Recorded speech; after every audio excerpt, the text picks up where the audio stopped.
नमस्कार, आप देख रहे हैं पब्लिक दस्तक। साथियों, आज हम बुद्ध पूर्णिमा है और हमारे सामने निराला जी हैं जो हर साल बुद्ध पूर्णिमा को भोजन दान देते हैं सभी बौद्ध भिक्षुओं और उपासकों को। तो आइए हम दिखाते हैं कि निराला जी ने अपने बातों में क्या कहा। चलिए वीडियो को देखिए। वीडियो को देखने से पहले वीडियो को लाइक कीजिए, सब्सक्राइब कीजिए। आप सभी को बुद्ध पूर्णिमा की हार्दिक शुभकामनाएं। और सबसे पहले अपना परिचय दीजिए। आज बुद्ध पूर्णिमा है, उसके लिए आप क्या कहना चाहते हैं? मैं पहले सभी के लिए जय भीम नमो बुद्धा करता हूँ। और मैंने सन 85 में बौद्ध धर्म को ग्रहण किया था। उसके बाद में मैंने सीलों का पालन किया। अंत ससाई जी के आंदोलन में अम्बेडकर भवन पर 500 बंदों को 1 महीने तक लगातार भोजन की व्यवस्था करवाई। इसके बाद में बनते 2007 में बनते ससाई जी ने उन्होंने बनते धम्मवीरों ने कहा, अरे निराला, तेरा नाम शक्तिराम निराला बौद्ध है, मैं दिल्ली से हूँ, वेस्ट बंगाल। हमने बनते जी ने आदेश किया, अरे निराला, तू दिल्ली में भोजन देता है, तू बोध गया में भोजन दे के देख। और वहाँ दुनिया पूरे भारत का पूरे विश्व का लोग आता है और वहाँ जो है आपको भोजन देने की जरूरत पड़ेगी तो और बहुत अच्छा लगेगा। मेरे घर में उस समय 20,000 रुपये थे। मैंने 20,000 रुपये एक बनते सील बस्ती के द्वारा भेजे। बनते जी, आप ये लेके चलो और मैं आ रहा हूँ। मैं एक दिन बाद में आया था, बनते जी एक दिन पहले आए थे। जिस समय हमने भोजन कराया हम तो गदगद हो गए और हमने सोचा कि जीवन में एक नेक काम किया है तो हमने ये किया है। अगली साल से 2008 में हमने पूरी व्यवस्था करी, भोजन का सामान, वो भोजन की व्यवस्था करके आए। हम 4 आदमी थे, मैं, RK सिंह, अजय कुमार और एक साथी और। हम चारों आदमी ने मिलके बहुत काम किया। फिर यहाँ के हमने वहाँ भोजन की व्यवस्था अपने हाथ में ले ली। पट्टे जी से भोजन की व्यवस्था अपने हाथ में ले ली। हमारी 11,000 की पत्थर खरीद लग गई। मैं साल में एक बार बस लेके आता हूँ, टूर लेके आता हूँ। उस टूर में हम चारों आदमियों ने मिलके 500 स्टील की प्लेट खरीद के दिल्ली से बस में ला के यहाँ रख दी। मतलब 20 साल से लगातार आप? हाँ, सुन लो, पहले 2009 में हमने अपनी स्टील की प्लेट रख दी। 2000 हमारा 20-25 हजार रुपये उसमें टेंट वाला ले जाता था। हमने चारों आदमियों ने मिलके 10 पतीले, कप, कढ़ाई, पोनी, बर्थे सब वहाँ से खरीद के अपनी बस में लेके आए, यहाँ रख दिए। अब हमारा सारा पैसा बच जाता है, हमारा हलवाइयों का, गैस का और खाने की सामग्री का। जो फालतू पैसा लगता था 20-25 हजार रुपये, वो हमारा बच जाता है। और हमें बड़ी खुशी होती है कि हमने जीवन में कोई अच्छा काम किया है। तो ये किया है, हमने संकल्प ले रखा है, जब तक हम जिंदा रहेंगे हम 4 दिन का भोजन, बुद्ध पूर्णिमा से 2 दिन पहले, बुद्ध पूर्णिमा वाले दिन और 1 दिन बाद में, 4 दिन का हमारा फ्री भोजन चलता है। और हम तो बड़े अपने आप को सौभाग्यशाली मानते हैं, गदगद होते हैं। हमारे पास दान भी बहुत आता है। बाबा साहब के दिए हुए आरक्षण पर करोड़ों लोगों को नौकरियां मिली है, लेकिन जिस मार्ग पे आप चल रहे हो, क्या लगता है कि वो लोग चल रहे हैं? देखिए, सुनिए, ये बाबा साहब ने ही हमें बताया है। हम दिल्ली पुलिस के थानेदार बने तो बाबा साहब की बदौलत बने। बाबा साहब ने हमें पढ़ाई का अधिकार दिया और सन 75 में हम दिल्ली पुलिस में सिपाही से भर्ती हुए और सब इंस्पेक्टर हम रिटायर हुए। हमने संकल्प ले रखा है कि अपनी 1 महीने जब हम पुलिस में भर्ती हुए, जब से अब तक हमने सीलों का पालन किया है। कहीं से एक ना पैसा लिया नहीं, 1 दिन का वेतन महीने का हमने दान किया है।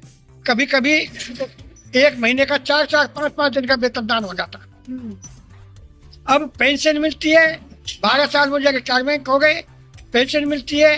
पेंशन में से हम पैसा बचा के, लेकिन जो आदमी सच्चे दिल से काम करता है वो कभी फेल नहीं होता। भगवान बुद्ध के धर्म में यही सबसे बड़ी शिक्षा है कि ईमानदारी, नेक नीति, जिसने सीलों का पालन कर लिया वो बहुत आगे बढ़ेगा। आज मैं अपने घर में, बच्चों में, परिवार में सबसे ज्यादा सुखी हूँ। बहुत से आदमी को तो घर में कले होती है और खाना भी नहीं खा सकते, लेकिन हम जो है बहुत सुखी हैं। जब से हम धर्म में आए बड़े सुखी हैं। पूजा पाठ ये वो सारा पाखंड बाद हमने छोड़ दिया।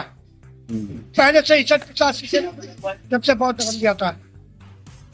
मेरा सवाल ये फिर से रिपीट हो रहा है कि जिस मार्ग पे आप चल रहे हैं, बाबा साहब के दिए हुए आरक्षण पे हजारों करोड़ों लोगों को नौकरी मिली है, लेकिन बाबा साहब की इस मार्ग को, धम्म को आगे बढ़ाने के लिए कोई आगे नहीं आ रहा है। नहीं आ रहा। और आप अपने सैलरी का 5% बुद्धि, 5% ज्ञान, 5% समय उस समाज को दे रहे हो जिस समय से समाज से आप आए हो, तो उन लोगों को क्या कहना चाहोगे आप? मैं उनसे ये कहना चाहूंगा, वैसे दान देने वाले बहुत हैं, लेकिन लेने वाला नहीं है। क्या है कि दान देते हैं, उसका दुरुपयोग ज्यादा होता है। उस दान का दुरुपयोग होता है, और जो शीलवान होता है, जो शीलों का पालन करके चलता है, वो कभी फेल नहीं हुआ और वो टाइम पे सो जाते हैं। हमने शीलों का पालन किया है। जो भी हमारे पास दानदाताओं को दान आता है, हमारे खाते में आ जाता है। हम उसे अपनी उसके साथ में, श्रद्धा के साथ में सबको लेखा जोखा बनाते हैं। इतना आमदनी, इतना खर्चा, इतना बचा, बचता ही हम पे 2-4 हजार, 10-20 हजार रुपए बच जाता। हमें कभी घाटा नहीं हुआ। एक बार घाटा हुआ, वो हमने अपनी व्यक्तिगत ऊपर डाल के व्यक्तिगत पेमेंट दे दी थी। राशन वाले की पेमेंट कर दी थी, वो हमने दे दी थी। लेकिन जब से अब तक हम चले आ रहे हैं, और सबसे पहले 5,000 रुपये मैं शामिल करता हूँ, और 5,000 डालने के बाद में फिर हम आगे चलते रहते हैं। हम कभी फेल नहीं हुए। आज बुद्ध पूर्णिमा है, आज आप कितने लोगों का भोजन दान दिए हैं? आज अभी हमने वो पोहा और चाय का नाश्ता दिया है 700-800 आदमियों को। और अब देखो भोजन में कितने लोग आते हैं। मैं 2,000 आदमी का भोजन बनवा रहा हूँ। 2,000 आदमी का भोजन बनवा रहा हूँ। अब भी है, शाम को है, इस समय है छोले, चावल, पूरी और सब्जी और सूजी का हलवा। और कल को रहेगा बुद्ध पूर्णिमा वाले दिन सब्जी, पूरी, छोले, वो चावल और कढ़ी, खीर 100 किलो की, 150 किलो की खीर बनवाते हैं हम, और आम की चटनी। हम भोजन अच्छे से अच्छा शुद्ध खाना बनवाते हैं। आज बुद्ध पूर्णिमा के अवसर पे आप क्या कहना चाहते हैं? बुद्ध पूर्णिमा के अवसर पे यही कहेंगे कि वो दान करना ही, दान पारमिकता सबसे बड़ी पारमिकता है। इसमें यथासंभव इंसान को दान करना चाहिए।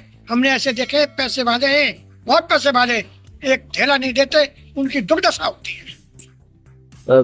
भगवान बुद्ध की सबसे महत्वपूर्ण शिक्षा में से कौन सा शिक्षा आप मानते हैं? देखो जी, मैं तो भगवान बुद्ध की तो सारी शिक्षाएं बहुत अच्छी हैं, लेकिन सबसे पहले जो मनुष्य के लिए 5 सील बड़े महत्व के हैं। इन्होंने सीलों का पालन कर लिया, इन्होंने किसी से नहीं देखा, वो आगे बढ़ते हैं। बुद्ध पूर्णिमा को किस प्रकार से मनाते हैं? बुद्ध पूर्णिमा तो हमारा अपना पर्व है, हमारा अपना पर्व है, अपना पर्व के हिसाब से मनाते हैं।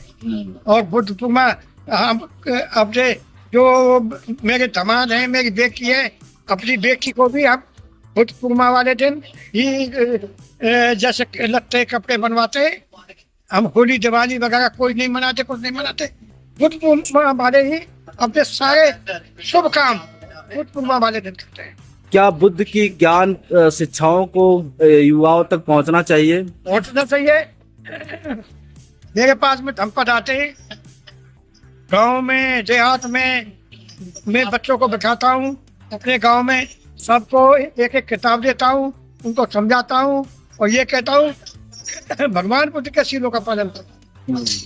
गांव में तो नशा की ज्यादा हो गई लत। बहुत से परिवारों के बच्चों को हमने नशा से मुक्त कराया है। और यही चाहते हैं कि जैसे हम गांव में थे, गांव से निकल के आए, मेरे पिताजी मजदूर थे, मजदूरी से हम, अगर बाबा साहब हमें अधिकार नहीं देते पढ़ने का, ना हम पढ़ते, ना हम पुलिस में थानेदार बनते।